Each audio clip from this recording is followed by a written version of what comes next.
Je suis Sami Mwamba, je suis cofondateur et gérant de ITOT Africa, qui est une entreprise spécialisée dans les services de formation aux compétences numériques, mais aussi nous fournissons des services informatiques. Alors c'est en nous posant cette question pour dire pourquoi est-ce que des jeunes intelligents, diplômés, ils finissent l'université et n'arrivent pas à trouver un travail.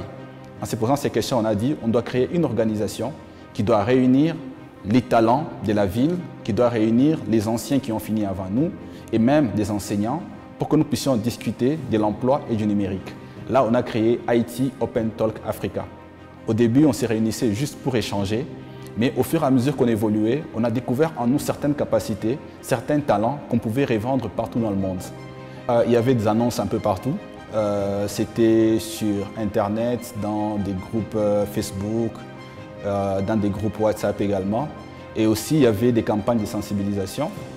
Même l'équipe des pas d'un PME était passée au début quand on avait un tout petit bureau. Ils étaient passés nous visiter et on avait expliqué notre projet. On se disait, nous, à l'avenir, ce qu'on voudrait, c'est que tout le monde puisse avoir accès aux compétences numériques. Et pour ça, il nous fallait des fonds. Les candidatures étaient lancées via une plateforme en ligne. Et nous, on avait complété tout ce qu'il y avait comme information. Donc, c'était les concours de plan d'affaires, bien sûr. Et heureusement, quand les résultats étaient sortis, on était parmi les sélectionnés du concours. Donc, le projet, c'était de créer une académie de formation qui pouvait accueillir tout le monde. Parce qu'au départ, on était trop renfermés. On avait des petits bureaux, ce qui faisait que, déjà, en termes de notoriété, quand quelqu'un vient faire une formation dans un petit bureau, ça n'était pas très intéressant. Il nous fallait des matériels, ordinateurs, etc. Il nous fallait également avoir de l'électricité stable. Donc pour ça, il fallait un investissement. Et nous, on voulait avoir un centre de formation moderne qui pouvait accueillir différents types de personnes, que ce soit des étudiants ou encore des travailleurs ou encore des chefs d'entreprise. Je ne sais pas si j'ai fait partie des rares jeunes ou des personnes qui n'étaient pas très âgées, qui se sont retrouvées dans les concours. On pensait qu'il fallait être vieux pour pouvoir concourir. Mais à l'époque, si je me rappelle très bien, j'avais 22 ans ou 23 ans. 22 ans ou 23 ans. Mais quand même, avec les sérieux qu'on avait déjà dès le départ qu'on avait lancé l'entreprise, vous nous avez fait confiance. Parce qu'il y avait différentes choses qui étaient demandées et qu'on devait fournir. Il fallait déjà être une entreprise bien établie, donc légalement, et nous on avait ça. Il fallait que nous puissions envoyer certaines preuves de paiement de nos impôts. Nous on payait déjà bien avant. Et il y avait toutes ces choses-là qui étaient derrière, qui étaient demandées pour qu'enfin nous puissions être sélectionnés.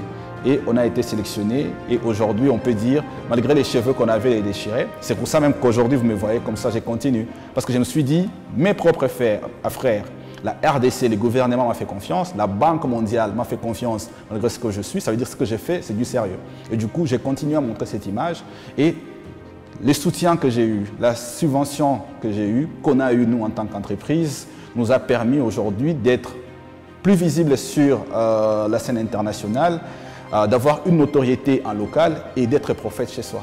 Déjà, COPA n'a pas été qu'une subvention en argent. Il y a eu toute une série de formations qu'on a suivies. Et aussi, pour bien établir son projet ou encore son dossier, il fallait que nous soyons suivis par un coach. Nous, ça nous a permis de créer notre première étape d'un data room qui est aujourd'hui demandé par presque tous les investisseurs quand ils veulent venir. Parce qu'un investisseur, quand il vient, il dit « Ok, j'aimerais déjà avoir ton dossier où tu as déjà X, Y choses ».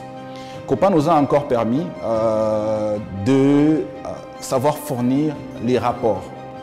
Généralement, plusieurs entrepreneurs, quand ils sont jeunes, quand ils sont au début, ils ne savent pas qu'ils doivent rendre des comptes à quelqu'un d'autre. Ça peut être un investisseur ou encore un associé ou encore un conseil d'administration. De la façon dont on le fait, on pense que tout nous appartient vu que nous sommes cofondateurs, vu que nous sommes gérants. Et ce n'est que lorsqu'on commence à atteindre cette dimension-là, d'écrire des rapports, de sauvegarder des factures, de payer ses impôts, d'avoir tout ça bien organisé, que nous pouvons maintenant passer à cette deuxième étape. Et nous sommes passés à cette deuxième étape parce que nous avons franchi la première étape avec la subvention des COPA.